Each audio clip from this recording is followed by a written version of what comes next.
ఓం శాంతి.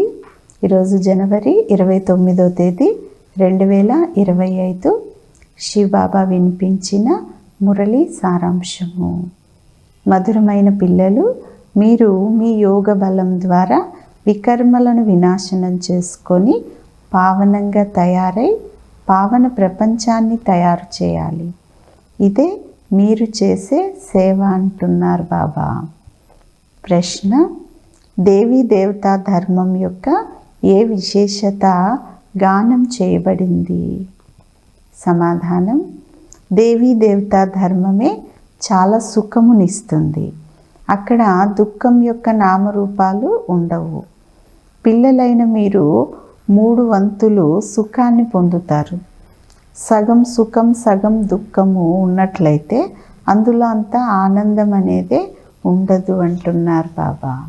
మంచిది. మధురాతి మధురమైన అపురూపమైన పిల్లలకు తల్లి తండ్రి బాప్దాదాల యొక్క ప్రియ స్మృతులు మరియు గుడ్ మార్నింగ్. ఆత్మిక తండ్రి ఆత్మిక పిల్లలకు నమస్తే. ఆత్మిక పిల్లలు ఆత్మిక తల్లి తండ్రికి ప్రియ స్మృతులు, గుడ్ మార్నింగ్ మరియు నమస్తే నమస్తే. ధారణ కొరకు ముఖ్యమైన సారం. మొదటి పాయింట్: బాబా సమానంగా ప్రేమ సాగరులుగా అవ్వాలి. ఎప్పుడూ ఎవరికి దుఃఖం అనేది ఇవ్వకూడదు. కఠినంగా మాట్లాడకూడదు. చెడు అలవాట్లను సమాప్తం చేసుకోవాలి అంటున్నారు బాబా. రెండవ పాయింట్: బాబాతో మధురాతి మధురంగా మాట్లాడాలి. ఓహో బాబా, మీరు మమ్మల్ని ఎలాంటి వారి నుండి ఎలాంటి వారిగా తయారు చేశారు అంటూ ఇదే స్మృతిలో ఉండాలి. బాబా, మీరు మాకు ఎంత సుఖాన్ని ఇచ్చారు. మీరు మమ్మల్ని క్షీరసాగరంలోకి తీసుకెళ్తున్నారు. ఇలా రోజంతా బాబా స్మృతిలో ఉండాలి. ఈరోజు వరదానం: సర్వ సంబంధాలు మరియు సర్వగుణాల అనుభూతిలో సంపన్నంగా అయ్యేవారు సంపూర్ణ మూర్తి భవ.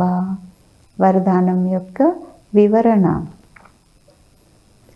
సంగమయుగంలో విశేషంగా సర్వ ప్రాప్తులతో స్వయాన్ని సంపన్నంగా తయారు చేసుకోవాలి.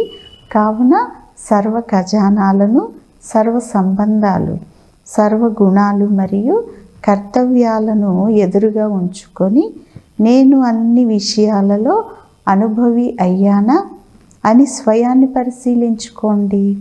ఒకవేళ ఏదైనా విషయంలో అనుభవం అనేది తక్కువగా ఉన్నట్లయితే అందులో స్వయాన్ని సంపన్నంగా తయారు చేసుకోండి. ఒక్క సంబంధంలో లేక ఒక్క గుణంలో అయినా తక్కువగా ఉన్నట్లయితే సంపూర్ణ స్థితి లేక సంపూర్ణ మూర్తులు అని పిలువబడరు.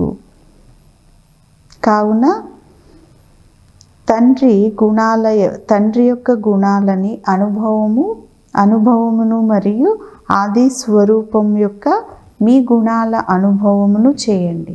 తండ్రిలో ఏవైతే గుణాలు ఉన్నాయో అలాగే మీ ఆది స్వరూపంలో ఉండే గుణాలను అనుభవం చేయండి. అప్పుడు సంపూర్ణ మూర్తులుగా అవుతారు అంటున్నారు బాబా. స్లోగన్: ఆవేశంలోకి రావటం కూడా మానసిక రోధనే. ఇప్పుడు రోధించేటటువంటి ఫైలును అంటే ఏడ్చేటటువంటి ఫైలును సమాప్తం చేయండి అంటున్నారు బాబా. మంచిది. ఓం శాంతి.